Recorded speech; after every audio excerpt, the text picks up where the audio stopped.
Hey everybody, this week we're going to be unboxing this 29-inch ultra-wide monitor from LG.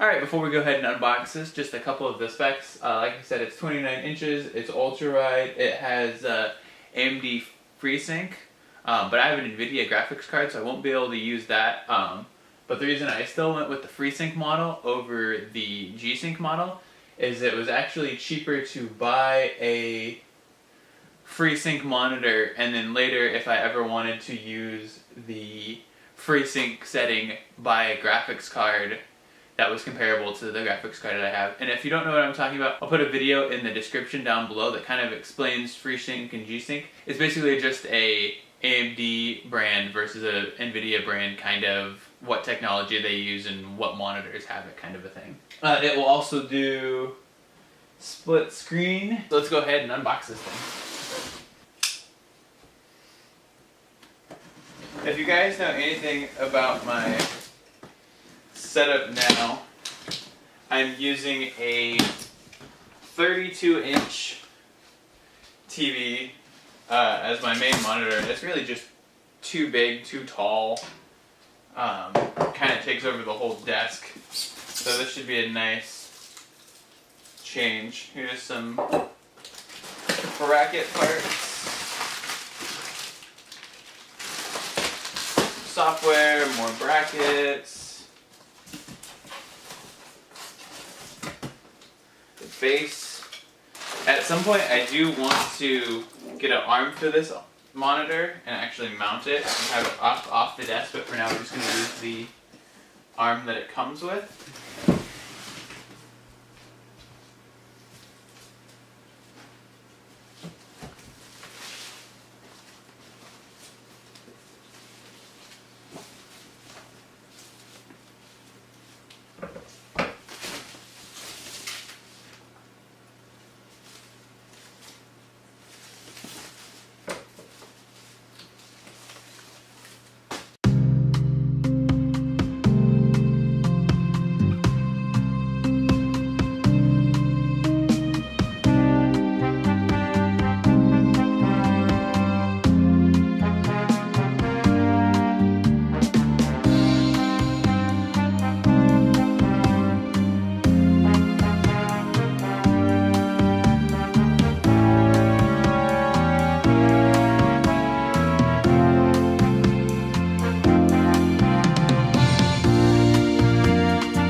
Here is what the back of this monitor looks like. You've got HDMI in, DisplayPort in, headphone jack, and your power. And then obviously the little bracket thing to mount it. And it also has support for, like I was saying, if you want to get an arm or something like that, which I'll probably do at some point in the future. Hey guys, Editing Andrew here. For some reason the camera had an error and didn't save the footage of me screwing this little arm onto the base of the screen. All you have to do is there's two holes at the top. You line those up with the two holes on the monitor and run your screws through them, and don't over tighten them so you don't crack the plastic. Sorry about that. Here we go back to the rest of the video. So you've got this little plastic piece here that just slides over all those screws, and you can see there's two little notches down here that it pops into. So then you take your base piece, just slide it onto the bottom like this, and go ahead and tighten up this screw here.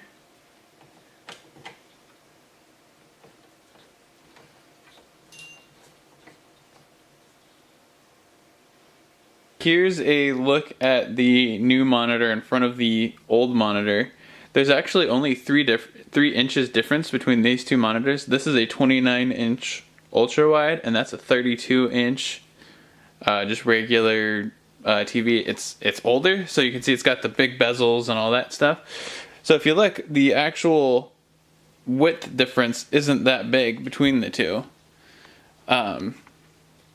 It's mostly just the height because of the ultra wide and the newer slim technology. So let's get this hooked up and see what it looks like. Right off the bat, I can say that it's a lot smaller and nicer. It definitely opens up more space on the desk, especially for such a small difference in screen size. It's only the 3 inches like I was saying.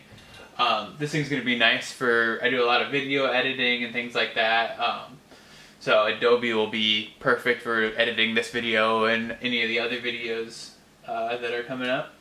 I am starting to get a little bit into games and things like that, so they should look nicer on that, because the other one was so big and tall that you just lost things kind of on the edges of the screen. One thing I do notice is, since it is so much smaller, I feel like I'm looking down, so I might put just like a little stand underneath it, or like I was saying with the arm, it'll be adjustable. So I'll probably get that arm eventually, or for now just put something underneath it. It opens up so much more room on my desk, because the other monitor sat about here just because of the size of it. I've been playing around with it, doing some little games, editing some stuff, things like that. Loving the monitor. Highly recommend it if you guys are looking for a wider monitor. It seems great. Quality is really nice. The one thing I do wish that they had on it was an adjustment for up and down, so you could slide it up a little bit. It does have a pretty decent like front to back tilt, but there is no up and down adjustment. So that's the one thing I wish that it did have. Alright guys, and just to finish up, I want to say this is a monitor that I purchased myself. Actually, I got it for $16 because of Best Buy and the way their point system works. We saved up a lot of points and were able to get it on a Black Friday deal. I'll put a link in the video description below if you guys want to pick it up. I'll do it through, I'll give you both Amazon and Best Buy. If you use my Amazon link, it helps out the channel a little bit. So that'd be cool if you guys want to buy one. I'll also put the 32-inch version. It's quite a bit more, that's why I decided not to get it. And I don't have any regrets. Alright, now with that said, there's only one final thing to do, which is peel off the protective plastic on the bottom. And if you guys aren't subscribed already, please subscribe. Like this video if you liked it. Leave any comments if you have questions. All the links to buy this will be in the description down below. And I hope to see you guys in the next one. Thanks for watching, and have a nice day. Bye.